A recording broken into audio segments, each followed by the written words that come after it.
I Hate Politics is a podcast about a human activity we love to hate. I'm Sunil Dasgupta. Delegate Aletheia McCaskill, Democrat of State Legislative District 44 in Baltimore, was the lead sponsor in the Maryland House of Delegates of the Reparations study bill in the spring 2025 session of the State General Assembly, HB 1422. The Senate version of the bill, SB 587, which was sponsored by Anthony Muse and Senators Augustine, Brooks, and Washington, actually passed the General Assembly.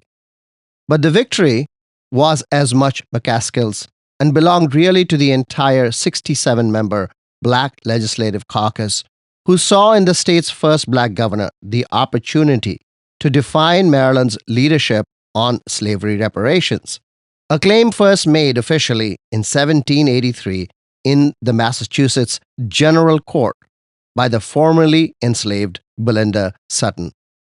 In the long history of slavery and Jim Crow in the United States, not just in Maryland, the state's reparation bill would have been a first.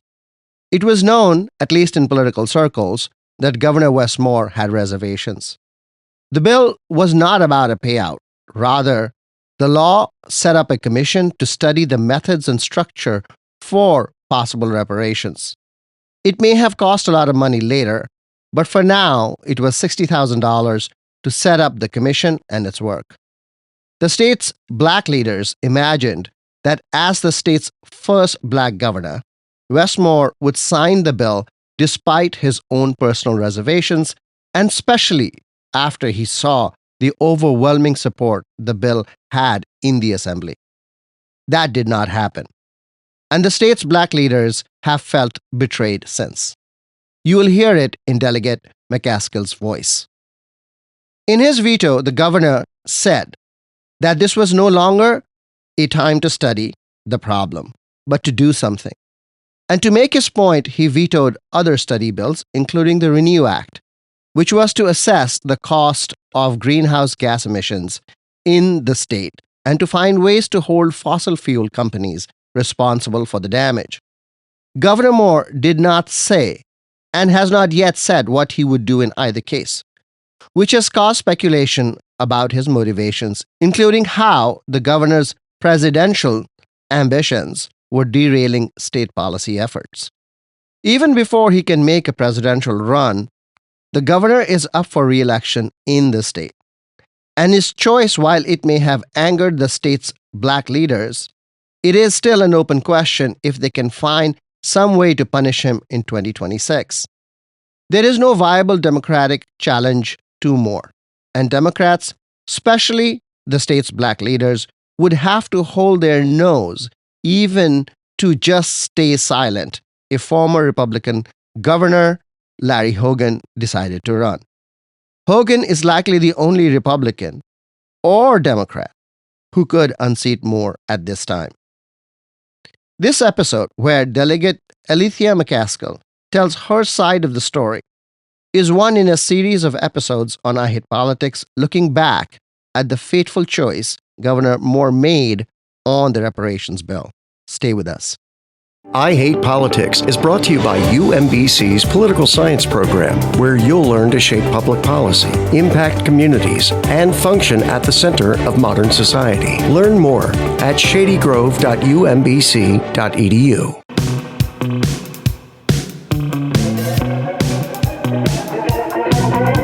The beat was breaking down just before we met. Sweating in the dark, burning from the sparks that glow. I Hate Politics is a podcast about our neighborhoods, workplaces, schools and streets, and our local governments as they function in diverse and democratic societies.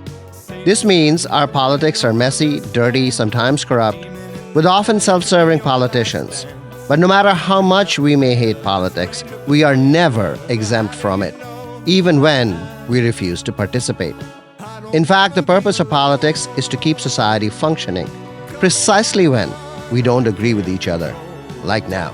Music for this episode comes from Drew Pictures and the Lead Extras, an indie pop rock band based in Rockville, Maryland. Andrew Glore on vocals and keys, Brian Wolf on guitar, and Josh Wilson on drums. The songs come from their album Cats on Santorini. You can find their music at drewpicturesmusic.com. Tangled up in red, tango in the dread limbo. When you spin me in the web, I'll have no regret. Who's the real prey? You just let me sway below. Whip me up like butter, I'm a fire brand. Hold me to the fire and leave me dead. Wishy, wishy woman, who you gonna summon? And how do you know for sure? I don't wanna be alone. Aletheia McCaskill, welcome to Ahead Politics. Thank you for having me. It's my pleasure. Following Governor Moore's veto of the reparations study, it came out that he had his own plan on reparations, and you have seen the plan. Can you speak to how the governor's plan was different from that of the legislature? There were some very slight differences. So for the viewing audience who may not be sure, we're speaking about the executive order. There was a version of the Senate bill for reparations, which was Senator Muse's bill of 587. And then there was my House bill, 1422. We were originally told that we need to fight to get the Senate version out because it was going to probably get stuck in chambers over on the Senate side, which is why we concentrated on the Senate bill version. Both versions for House and Senate were the same. We just wanted to get at least one through. And finally getting it through the Senate, which was almost overnight magic, there was no hesitation on the Senate side. We knew we were good on the House side. I had a good conversation with our governor and that making sure that there was no hesitation with getting this bill signed into law. And I say that because prior to the bill getting through the House chambers, there have been conversations with myself and the other leadership that the governor was wrestling with not signing it or not. And so for me, my conversation with him was simply, it would be a shame to not have your signature to finally get this into law, but I'd rather you just leave it alone. You're not going to sign it, leave it alone. It'll become law on its own without your signature. And that was what we were always told, that was what he was wrestling with. It wasn't until that fine Friday that I started getting media calls and text messages to let me know that the veto list was coming and reparations was on it. I was shocked. But even with that, I wanted to hold out and wait and hear from the governor himself to let me know that he had planned to veto it. However, the shock was, it's not that the governor had opposition against the bill, simply because there was the bill, and then there was also the executive order. So let's talk about that executive order. The executive order, as it reads outside of how executive orders read, it mimicked probably 95 to 98% of our version of the bill. And so when I spoke with the governor, I asked, could I see the executive order, the draft as it be? There are other drafts out there, I don't know, but I can tell you what I saw. And what I saw was there was where in the bill where it says who's the commission to consist of, there were 2 additional folks. And I was like, okay, it's just an addition of some commission members. We don't have a problem with that. Our problem was making sure the guts of the bill stayed intact, that the dates stayed intact, and everything else was the same. In our bill, you'll see the dates of when the reports are due, the preliminary report, and then a final report. Even those dates were the same. So there obviously was no urgency on the House side or legislative side and on the governor's side. We just want to make sure it gets done correctly and comprehensively. So yeah, I read the executive order. What I asked is that we hold off and put in the executive order if we can't get it through chambers. Let the executive order be our second win. And I thought that was the agreement. However, in the conversation, the governor just kept pushing this executive order. And I'm like, Mr. Governor, you're acting like those folks over on in Washington, D.C. We putting the cart before the horse. Like, let us do our job. If there's a stall, we'll be gladly to have this executive order. But he insisted to have it. And what I've noticed up until now is that there was his own plight to carry this as an executive order for whatever reasoning. I don't know. We can make assumptions of Washington, D.C., if you will. Yeah, it was an executive order push, and I resisted. And so did other member leadership resisted. And that's when the governor and his administration wasn't so happy.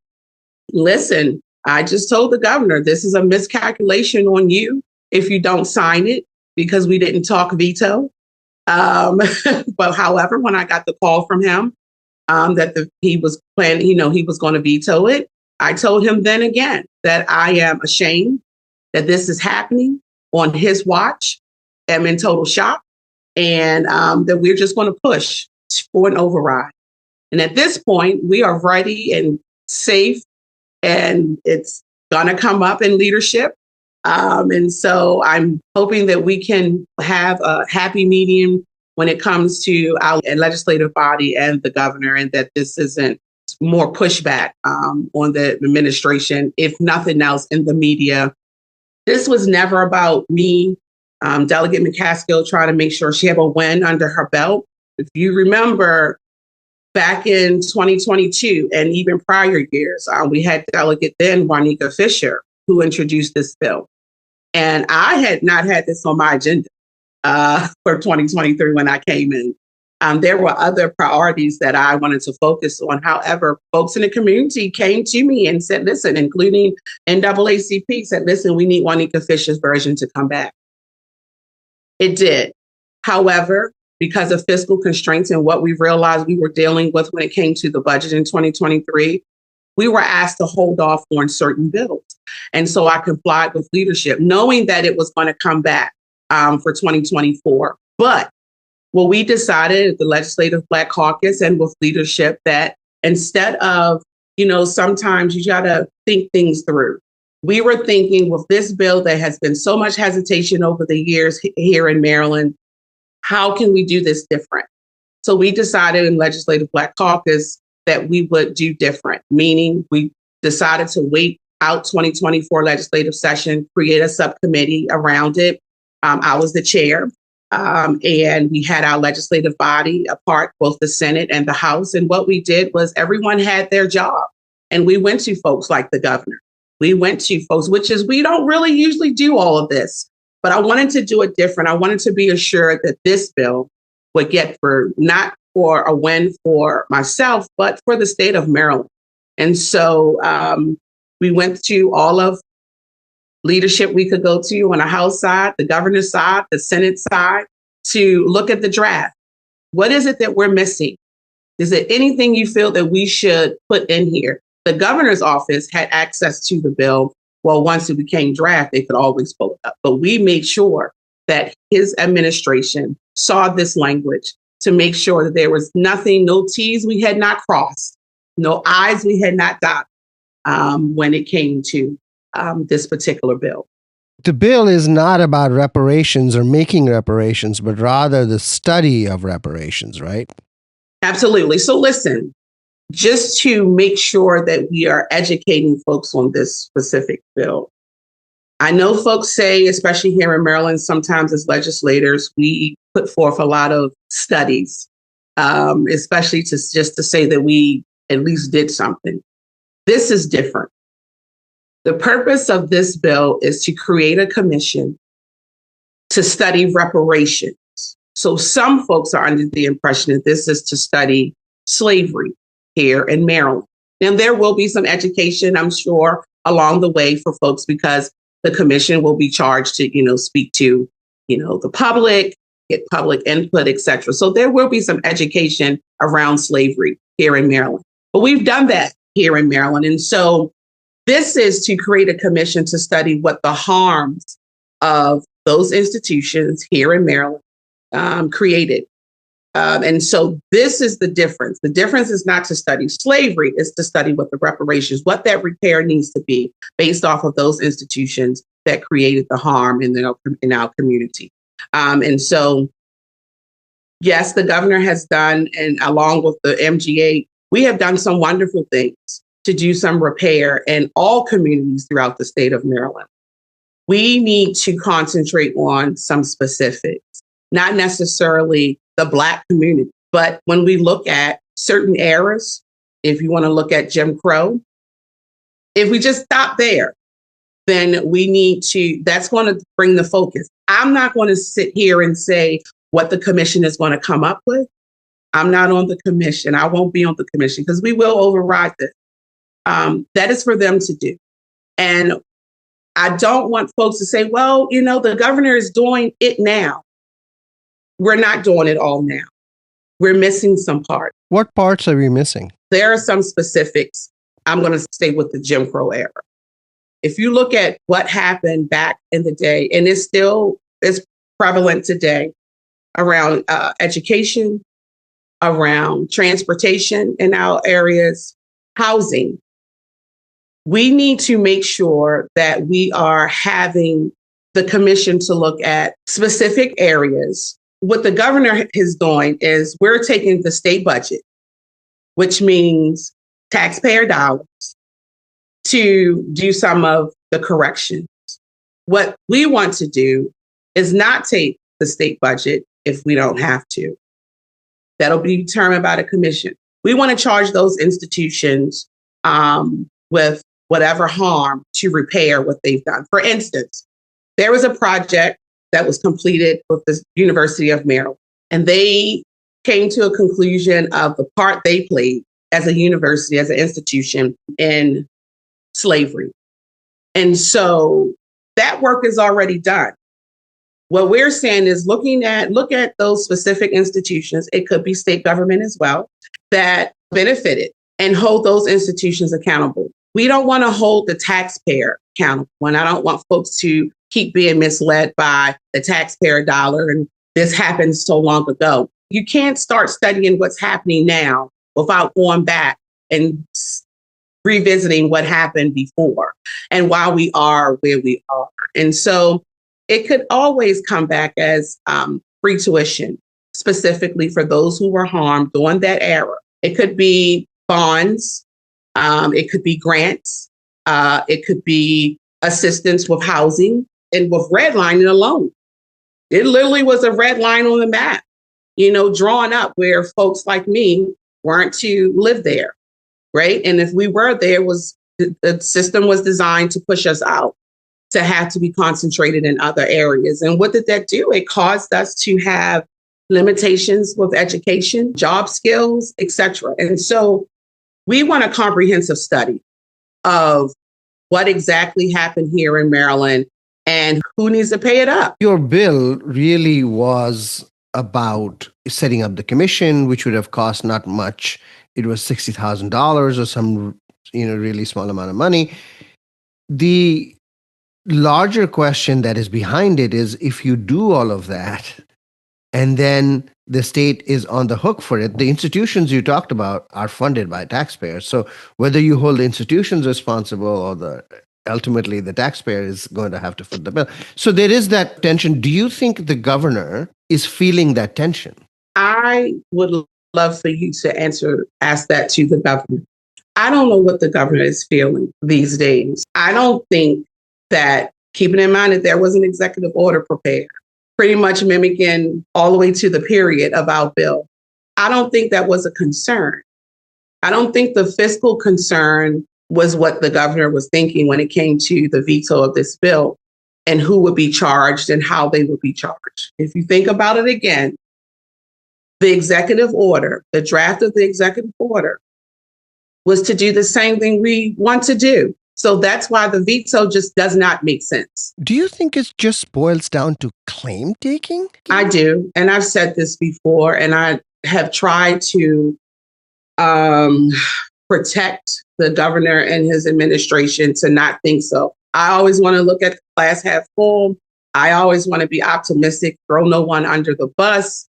And I want to always believe that I wanted to believe that, I had a relationship enough with the administration that if that was the case, that we would have known way before now, even up until the Legislative Black Caucus breakfast this session.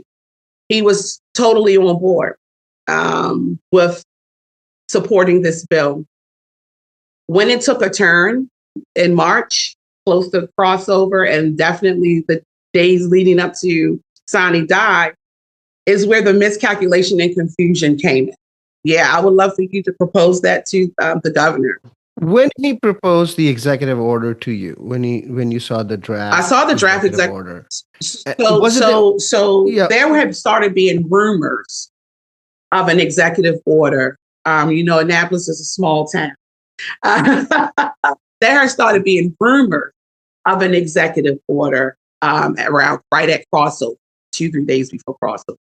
And so we spoke about the executive order. I asked the Friday before Sani died, because even up until, let me go back. We spoke about the executive order. The governor wanted to have this grand plan of releasing the executive order, announcing it the Tuesday after crossover. And I said no, because we still have a chance. We have a fighting chance to get this bill through both chambers. And so when he originally wanted to do the big media explosion, the Tuesday after crossover, I pushed back and said, no, that's not going to work. Give us a chance. And if not, however, all the way from, it was then we agreed that we will wait, but he never guaranteed that he wasn't there, like he would not do it. He was like, well, I really think you all need to really consider this executive order. Like, give us a chance, Mr. Governor. However, it was days before, the week before Sani died, when I said, let me see the executive order. Because listen, by now it had already passed through the Senate. It was on the House floor to go up for vote within hours of me having this conversation with the governor. And it was guaranteed to pass. But even at almost Sani died, the governor was still pushing an executive order. Why is it more important to do this legislatively than through executive order? Apart from the claim taking, is there anything else? Listen, an executive order doesn't hold like a law will. And we already know that when administrations come in, changes happen. So we want this to be law and have a sticking point. Because if a new administration comes in, it's very, very possible that the executive order will be null and void. And so we don't want to take any chances. Here in Maryland, folks all over the United States are looking at us. We are Maryland. We are in some eyes, we're so conservative. And if Maryland could get this through, then so could they. And so we were somewhat of the blueprint. We were the hope for other states here in the state of Maryland. Yes, we have the argument that this should be done federally. We have that. We understand that. That's true.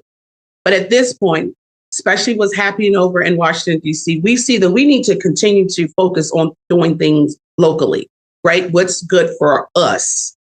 And so we were the hope. We were the hope child for so many folks. You would not believe how many phone calls, emails, and text messages I received from folks especially in the South, who were not happy and had questions about why we are where we are. So for me, executive orders don't hold like law. And that is the goal, is to have some more permanency in this.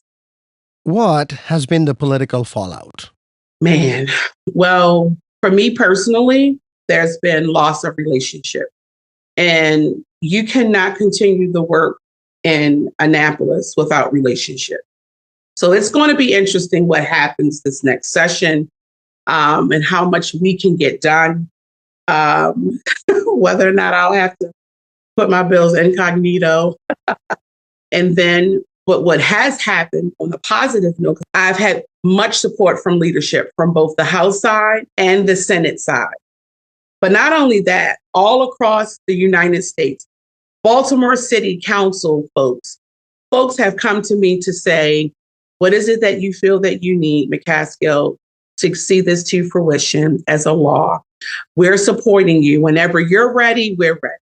And so that just excites me. I've received threats. Folks told me to leave the governor alone, not the governor, but folks have told me leave the governor alone. I've had to just shut myself off of social media.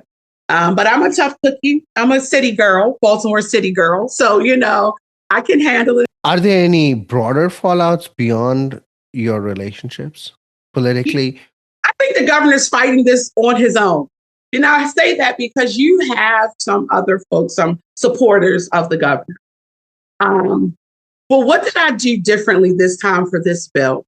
I wanted to speak to those who were not just in support of the Juanita Fish's bill before, right? I wanted to speak to those who were in opposition. And so I've done the same thing in carrying this through as well. I have spoke to the folks who, since the veto, who are brand supporters of the governor, just letting him do his job, if you will. That's what I've been told. And I've sat and spoke to them.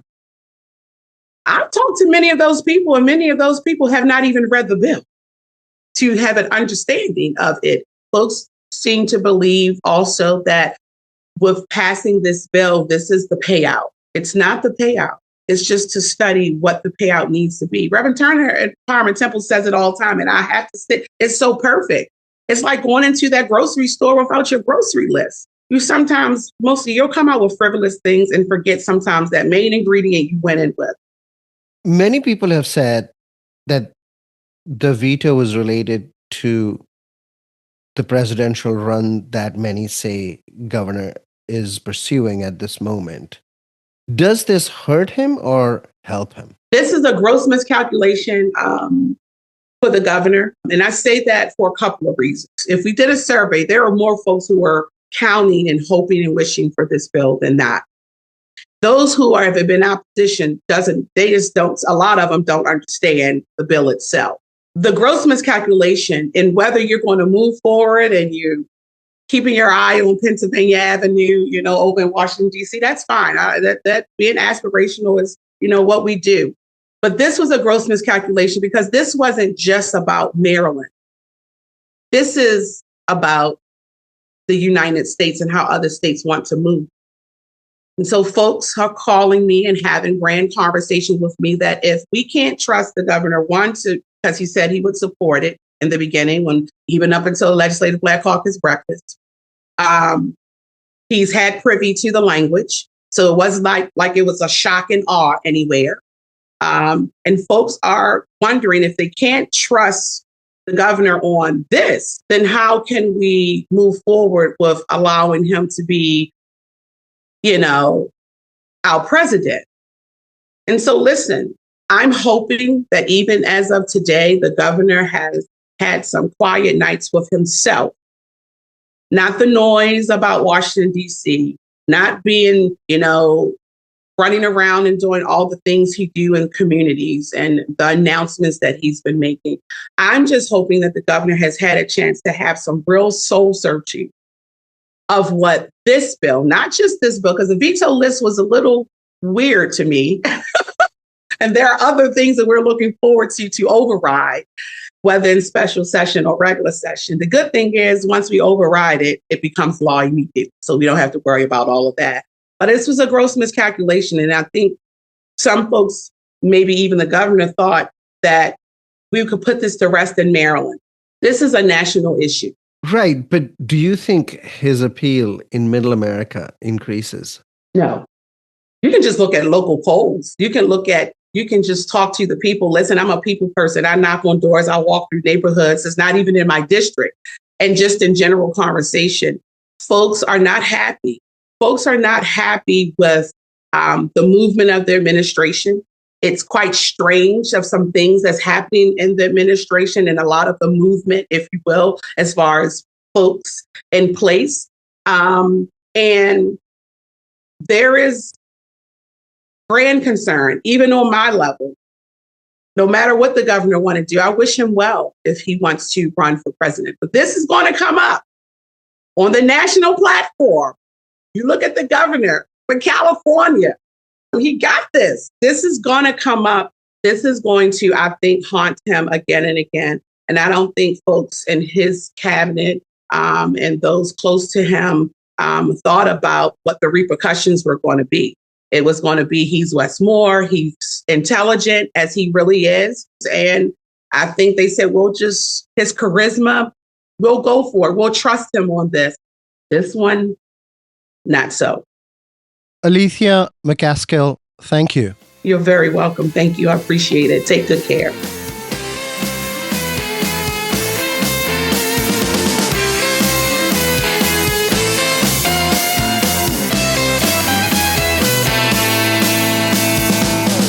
Golden lovely, keep me running. Everything's perfect when it's new. That's all for this episode of I Hate Politics, where we aim to stem the decline in local news by working with community voices. Don't forget to tune in to our Tuesday morning news analysis. I Hate Politics is produced by me, Sunil Dasgupta, with support from the University of Maryland, Baltimore County. I direct UMBC's political science program at the universities at Shady Grove in Montgomery County, where, among other things, we explore and learn about politics, government, and society close to home.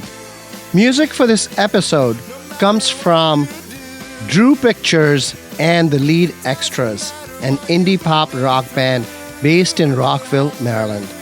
Andrew Glore on vocals and keys, Brian Wolf on guitar, and Josh Wilson on drums. The songs come from their album Cats on Santorini. You can find their music at drewpicturesmusic.com.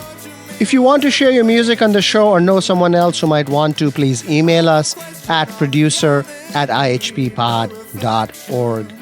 I hope you'll subscribe and share the podcast as we bring you stories about politics close to you and to your home. See you next time. On the wall.